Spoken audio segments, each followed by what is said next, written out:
Welcome to Talking Straight. I'm Suresh Kochattil.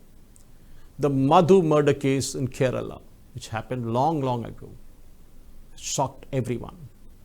But after a long delayed trial and despite the majority of the witnesses turning hostile, the court last Tuesday in Kerala held 14 of the 16 accused guilty. It was murder that was most foul, of killing a hapless human being by a group of men who believed that they had the right to kill him. 38-year-old Madhu was brutally assaulted by a group of men, leading to his death on February 2018. It was a murder unlike any other.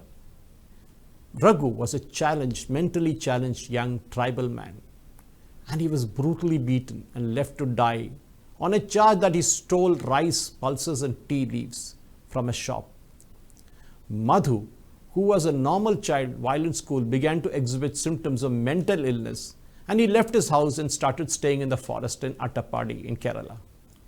He used to come home during important festivals, but otherwise led a very secluded life in the forest. Madhu's story is something that has not traveled beyond the boundaries or borders of Kerala. Nobody wants to talk about Madhu at Mukkali, a discrete junction in Kerala's Palakkad district, spoken only as an entry point to this famous Silent Valley National Park. That's natural because it was at this unobtrusive junction that the tribal youth was last seen alive over 4 years ago. Kerala Chief Minister Pinarayi Vijayan travelled all the way to Haryana to hand over a cheque of 10 lakh rupees, I was told, to the family of Junaid, the 16-year-old boy who died after a dispute over a seat in a train, which was later formed into a story by communists saying it was about a beef checking. Nothing of that sort. No cow vigilantes there. But Pinarayi Vijayan did not find the time nor the inclination to meet the family of Madhu or give them some financial assistance. The tribals of Attapadi are not a vote bank for the CPM. Junaid and others will get the votes for CPM, and they will travel any lengths for it. The murder of 30-year-old Madhu, who belonged to the Chindakaki tribal hamlet in Palakkad's Attapadi, shocked the conscience of the people of Kerala. He had mostly lived, as I said before, inside the forest after a mental illness afflicted him. He rarely ventured out, and no one, including his family members, knew where he was or what he was doing. It was in a rare occasion that he moved out of the forest to get some food from a nearby shop.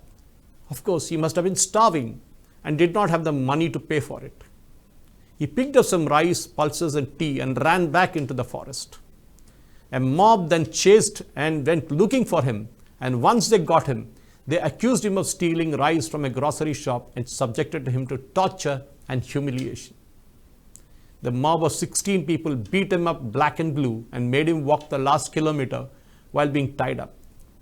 Photographs of the incident soon began circulating, showing a frail Madhu, his shirt torn, his hands tied up with a lungi, looking at the camera.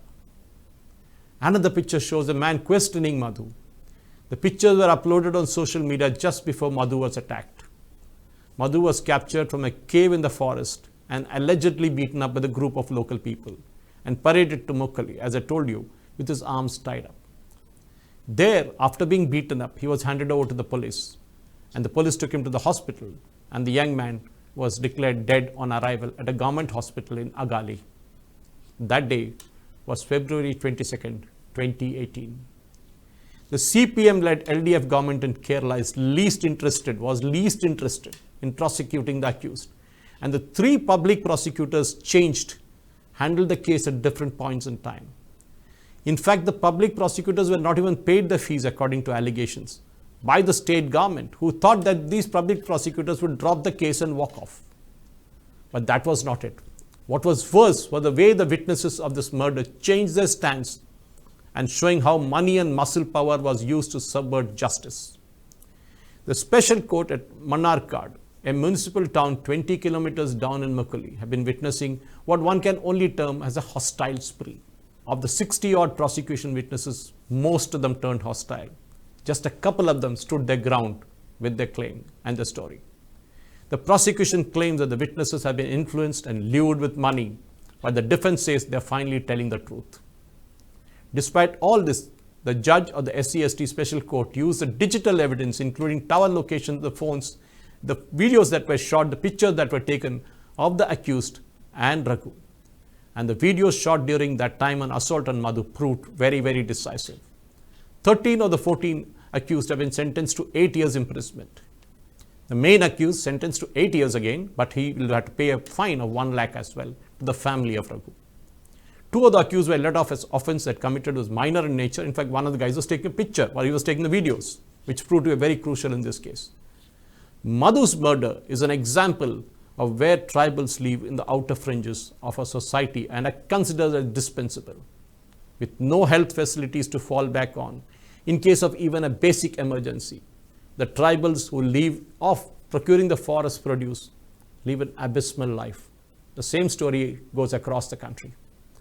It is into this abyss that they were pushed down, never to return again, just like Madhu. Thank you for watching.